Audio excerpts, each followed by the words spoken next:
What happens when a Zamboni driver beats a professional NHL team, or when a goalie forgets he can't cross center ice with the puck? The craziest moments in hockey history weren't planned, they just happened, shocking everyone watching. Hockey is already wild. Guys skating at 20 miles per hour, slapping a frozen rubber puck at 100 miles per hour, and fighting each other without getting arrested. But sometimes things get even crazier. I've collected the absolute wildest, most jaw-dropping moments that made NHL fans say, did that really just happen? Let's count them down. You know how goalies stay in their net, right? Well, sometimes they forget. Back in 2002, Flyers goalie Ron Hextall actually scored a goal. Not once, but twice in his career. He became the first NHL goalie to deliberately shoot and score a goal. Most goalies would be happy with that, but Hextall wanted more. He was also known for attacking opposing players who got too close to his crease. Talk about protecting your territory. But Hextall isn't the only goalie with anger issues. In 2019, Jordan Binnington of the Blues got so mad during a game against San Jose that he swung his stick at Erik Karlsson's head after allowing a goal. Luckily, he missed, but the message was clear. Don't celebrate too hard around this guy. The crown for goalie chaos might belong to Patrick Roy, though. In 1996, Roy actually carried the puck past center ice during a game, which is completely against the rules for goalies. The ref whistled the play dead, and Roy looked completely confused. The announcers couldn't believe it. Fans were laughing, and Roy's coach just shook his head. What was he thinking? We'll never know. Then there's Marc-Andre Fleury, who found a new technique for stopping penalty shots. Just trip the shooter before they can shoot. In 2023, Fleury took down not one, but two Chicago players on consecutive penalty shots by aggressive poke checks that looked more like ankle sweeps. The refs looked at each other confused, the crowd went wild, and somehow Fleury didn't get penalized. Players complained, but Fleury just smiled, that mischievous grin of his. Speaking of wild moments, sometimes the craziness comes from outside the rink. In 2001, during a game between the Flyers and Maple Leafs, Keith Primo got a high stick to the face and had to skate off bleeding. As he passed the penalty box, Philadelphia fans started mocking him, pointing and laughing at his injury. Talk about bad karma. Just minutes later, a deflected puck flew into the stands and hit that exact same fan right in the face. The cameras caught the whole thing, and even the announcers couldn't help but point out the poetic justice. But that's nothing compared to what happened in 1979 when Boston's Terry O'Reilly went full warrior mode. After a Bruins-Rangers game at Madison Square Garden, a fan reached over the glass and punched Stan Jonathan, stealing his stick. O'Reilly saw this, climbed into the stands, and chaos erupted as multiple Bruins players followed him into the crowd. Mike Milbury even took a fan's shoe off and hit him with it. This led to suspensions and criminal charges. Definitely not hockey's proudest moment, but certainly one of its wildest. Even the 2018 Stanley Cup Finals brought unexpected fan participation. During Game 5, as the Washington Capitals were about to win their first ever championship, a woman named Kelly Soley decided to celebrate by flashing the entire arena. The moment was caught on live TV, leaving broadcasters speechless and creating an instant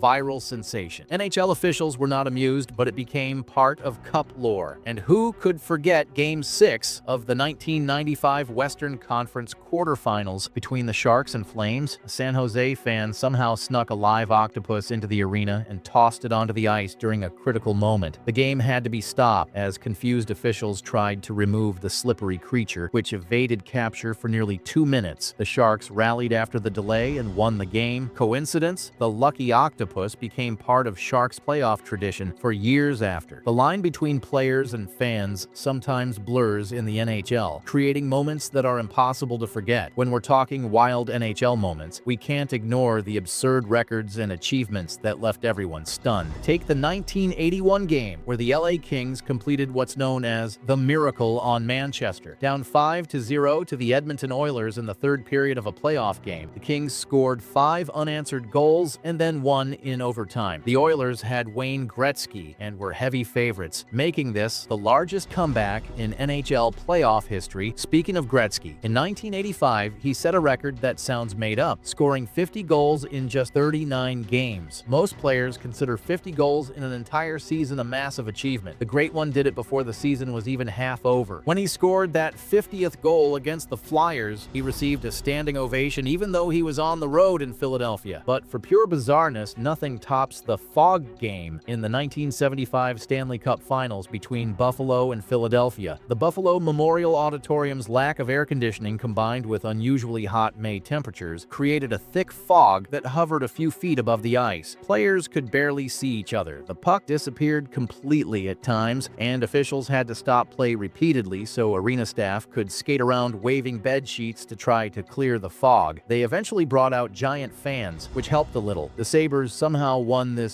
surreal game in overtime. Then there was the time in 1988 when the lights went out at Boston Garden during Game 4 of the Stanley Cup Finals between the Bruins and Oilers. An electrical failure plunged the arena into darkness with the game tied 3-3. After waiting for hours, officials finally called it off entirely. The kicker, the NHL decided the game would be replayed from scratch in Edmonton, completely erasing the 3 Bruins goals. Boston fans were furious, and conspiracy theories about deliberate sabotage persist to this day. Some NHL records aren't about skill, but sheer weirdness, like Florida Panthers goalie Roberto Luongo having to leave Game 1 of the 2007 playoffs against the Rangers because he couldn't hold it any longer. Nature called at the worst possible time, forcing backup Johan Hedberg to suddenly jump in cold. Hockey games are supposed to last 60 minutes, but sometimes the clock doesn't tell the whole story. In 2000, the Philadelphia Flyers and Pittsburgh Penguins faced off in a playoff game that simply refused to end. After regulation time ended in a tie, they played a full overtime period, then another, then 3 more. The game finally ended after 152 minutes of play when Keith Primo scored at 2:35 a.m., over 7 hours after the puck first dropped. Fans were sleeping in their seats, players could barely skate, and broadcasters were losing their minds trying to fill airtime. On the complete opposite end, we have the fastest goal in NHL history. In 1991, Calgary's defenseman Kurt Fraser scored just 5 seconds after the opening faceoff against St. Louis. The Blues hadn't even touched the puck yet. The stunned crowd barely had time to settle into their seats. Then there's the 1936 game between the Montreal Maroons and Detroit Red Wings, featuring the longest shutout in playoff history. The game went to 6 overtimes, with both goalies refusing to allow a goal. Detroit's rookie goaltender Normie Smith stopped all 92 shots he faced in a superhuman performance. The game finally ended at 2:25 a.m. when Mud Brunetto somehow got a puck past Maroons goalie Lorne Chabot after 176 minutes of play. Smith was so exhausted he had to be carried to the locker room. For strange circumstances, nothing beats the 2020 Stanley Cup playoffs that took place in empty arenas due to COVID-19. Players could hear every word from the opposing bench, celebrations echoed in empty buildings, and television crews had to pipe in fake crowd noise. The Tampa Bay Lightning ultimately won the cup and celebrated in a nearly silent arena, raising the most coveted trophy in hockey to the applause of nobody. Speaking of strange, in 2012, a New Jersey Devils-Florida Panthers playoff game was temporarily delayed because thousands of plastic rats were raining down on the ice. Florida fans had revived a 1996 tradition of throwing toy rats after goals, but some excited fans jumped the gun and threw them before the Panthers had even scored. The refs threatened to penalize Florida, creating the unusual situation where the home team was begging its own fans to stop showing support. Referees are supposed to be invisible, but sometimes they become the center of attention for all the wrong reasons. In 2019, during Game 7 of a playoff series between Vegas and San Jose, referee Eric Furlat made perhaps the most controversial call in modern NHL history. Vegas was leading 3-0 in the third period when San Jose's Joe Pavelski was cross-checked and hit his head on the ice. The refs gave Vegas a 5-minute major penalty, though many argued it should have been a minor. What happened next? San Jose scored 4 goals during that one power play, completely flipping the game. Vegas players were furious, fans were throwing things on the ice, and the NHL actually apologized the next day for the incorrect call. Too late for Vegas, who lost in overtime. Sometimes refs get more physically involved than they'd like. In 2008, linesman Pat DiPuzzo was accidentally caught by a skate blade to the face during a Rangers-Flyers game. The horrific injury required 40 stitches and actually ended his 24-year officiating career. Players from both teams were visibly shaken, seeing the amount of blood on the ice. Then there was the bizarre incident in 2014 when referee Tim Peel's microphone accidentally stayed on during a commercial break. Viewers at home suddenly heard Peel cursing about a call he'd made and complaining about the NHL front office. The league was not amused, and videos of the hot mic moment went viral before the NHL could contain them. Officials have even scored goals. In 1986, referee Kerry Fraser Fraser deflected a puck into the net with his,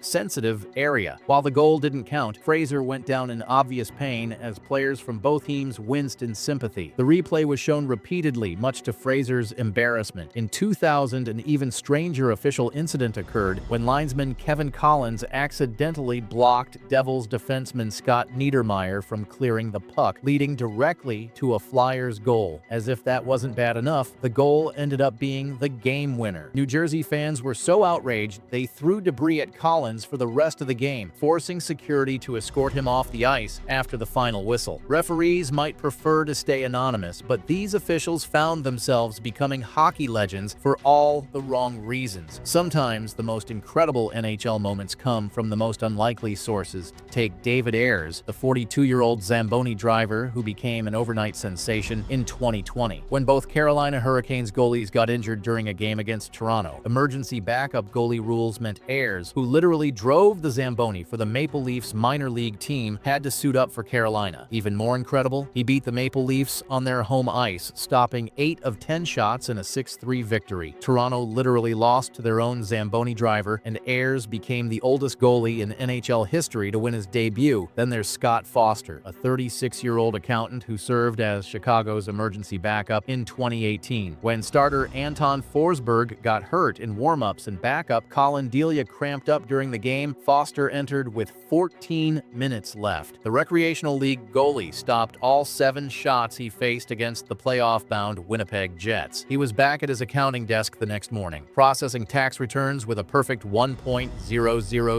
NHL save percentage. Not all emergency situations involved goalies. In 1928, New York Rangers coach Lester Patrick, at 44 years old, had to put on the pads himself when goalie Lorne Chabot got injured during the Stanley Cup Finals. With no backup available, Patrick played goalie for the first time in his life and somehow helped the Rangers win the game and eventually the Cup. The 1991 All-Star Game provided another wild moment when little-known journeyman Chris Kontos was a last-minute injury replacement. Nobody expected much, but Kontos went on to score 4 goals and was nearly named MVP despite barely making the roster. Even mascots have had their moments. In 2003, Calgary Flames mascot Harvey the Hound was taunting Edmonton Oilers coach Craig McTavish so mercilessly that McTavish reached over the glass, grabbed Harvey's giant tongue, and ripped it out. The mascot stood there in shocked silence while McTavish threw the tongue into the crowd. The Flames staff had to scramble to find a replacement tongue for future games. These unexpected characters remind us that in hockey, legends can come from absolutely anywhere. From raging goalies to Zamboni drivers becoming NHL stars, hockey has given us moments that you just couldn't make up. These wild stories are why we love this sport. You truly never know what you're going to see when you tune into a game. Think I missed any crazy NHL moments? Drop them in the comments below. And if you enjoyed these hockey stories, smash that subscribe button and hit the notification bell so you don't miss our next video. We're dropping new content every week that'll have you saying, "Did that really happen?" Thanks for watching.